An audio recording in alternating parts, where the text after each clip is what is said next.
make some bread, and people look at me and say, "You're going to do what?" And I say, exactly, we're going to make bread, and we're going to start with the whole wheat itself. And what we do is we put it in our Nutri Mill, and we make the flour. It sounds really complicated, and it sounds like you should have this big machine in your garage, but actually, this is the grain mill, the Nutri Mill that we're going to grind the grain in. The reason that we do that, and people just don't understand, like, why can't I just go buy a flour from the store? Flour is one of the most heavily processed foods that you can possibly get at the grocery store. I don't want that in my family. I don't want my kids to eat that. I don't want to eat that. It's just not good. It's not healthy, and it's full of a lot of chemicals, things that you will never be able to pronounce. The same thing that's in flour at the store is in the bottom of your shoes and also your yoga mat. So if you want to eat rubber and, you know, grossness, then I guess you can go that route. For me personally, and for a lot of people that I talk to, the healthier that you can go, the better off your family's going to be. And as a mom or a parent, a dad, you know that those little people are your most important things that you have, and you need to take care of them, and you need to make sure that you give them the basis growing up so it can take them into their life and lead a healthy life. So this is the easiest way that I have found to get good, healthy food into my kids' diets because they love it. And what is the point of making your own food or going this route if your family's not going to eat it? I've been doing this for a long time, and over it's shown that they eat it, they love it, their friends come over, they eat it, they love it. People that have followed me with this lifestyle change, families love it. So that's why I do it, and that's what I want to show you today, how really simple it is to do. What we're going to do first is we're going to start out with making our own flour. Right here we have some whole wheat. It's just wheat. It's not processed at all.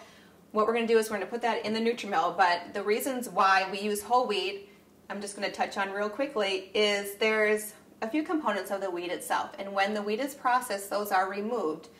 But those are the healthy parts of the wheat, so you want to keep that in there. The bran is removed. That's one of nature's richest sources of fiber. We all know what fiber does to our bodies. We should have at least 25 to 35 grams of fiber per day. The average American has about 7, so you know, we're a little off on that area. The second thing that's removed is the middlings. You don't hear much about the middlings. They're very high in fiber as well. Another high source of fiber from the wheat. That's sold to livestock farms. The wheat germ and the wheat germ oil are where the nutrition, like the vitamins, are very concentrated.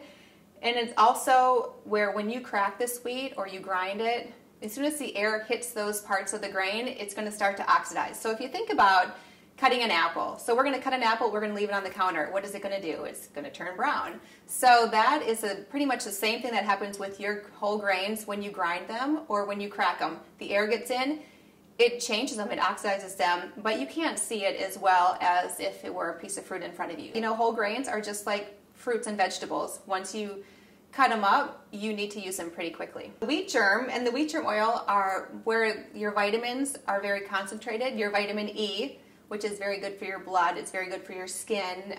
It's actually removed and sold to cosmetic companies because it's so good for your skin. The wheat germ is also removed and then it's sold like in the refrigerated section or the freezer section at the grocery store because it's so good for you that you're supposed to add it to your smoothies, to your oatmeal, to your muffins. You're supposed to eat that, so they sell it separately. When it's all whole with your wheat, you don't have to buy the bran or the wheat germ or the wheat germ oil separately. It's all, you know, in one spot. So what you end up with is this powder that's called flour. It's bleached just to make sure that everything that is living is dead and it's killed. If you were to get this grain wet, it would sprout. So that means it's life, it's full of life. When you strip it and when you bleach it and when you just kill it, I mean, it's dead. So when you eat like a food that's got white flour in it or flour from a grocery store, you eat it and it kind of doesn't know what to do. It kind of sits in your gut and says, I don't know how to get moving because nothing's helping me along. Whereas when you eat it whole, it kind of works together and it all moves through your system, you know, kind of works together like it should. This is all gluten. This is just the basic gluten part of your flour. Gets a bad rap these days, which white flour should get a bad rap. It's not a healthy food at all. There's over 26 vitamins and nutrients in this whole grain itself.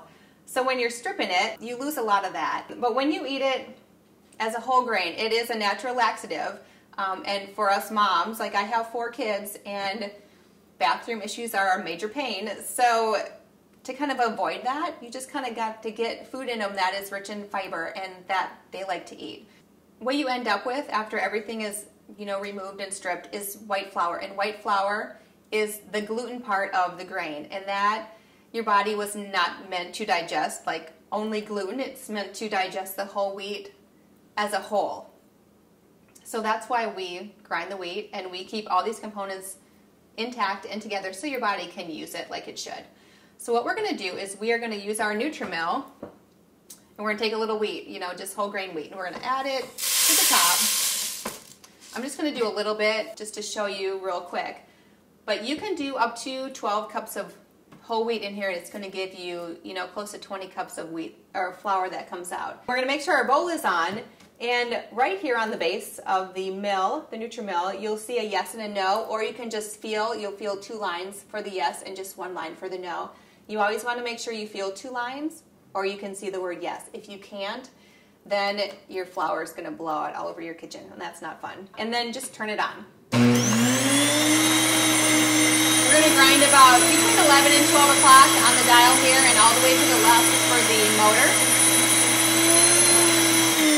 What's nice about the Nutri Mill is you can turn it off mid-grind, so if the phone rings or if someone comes to your door, you're not stuck like with this machine that's running and you can't shut it off. So this is what the flour looks like when it's done. I ground a bunch earlier today, so we don't have to sit here for the next 5 minutes while it grinds. But you just have a really nice flour. This is good for your pancakes, your muffins, your cookies, kind of your everyday all-purpose flour. Today we're going to use it for bread. If you were to put in about 12 cups of wheat, you're going to get about 18 cups of flour, 18 to 20 cups, which will be plenty to make our 6 loaves of bread that we're going to do today. If you have any questions, just contact me. And if you're ready to get the white flour out of your family's diet, I'm here to help you. Simply eat real.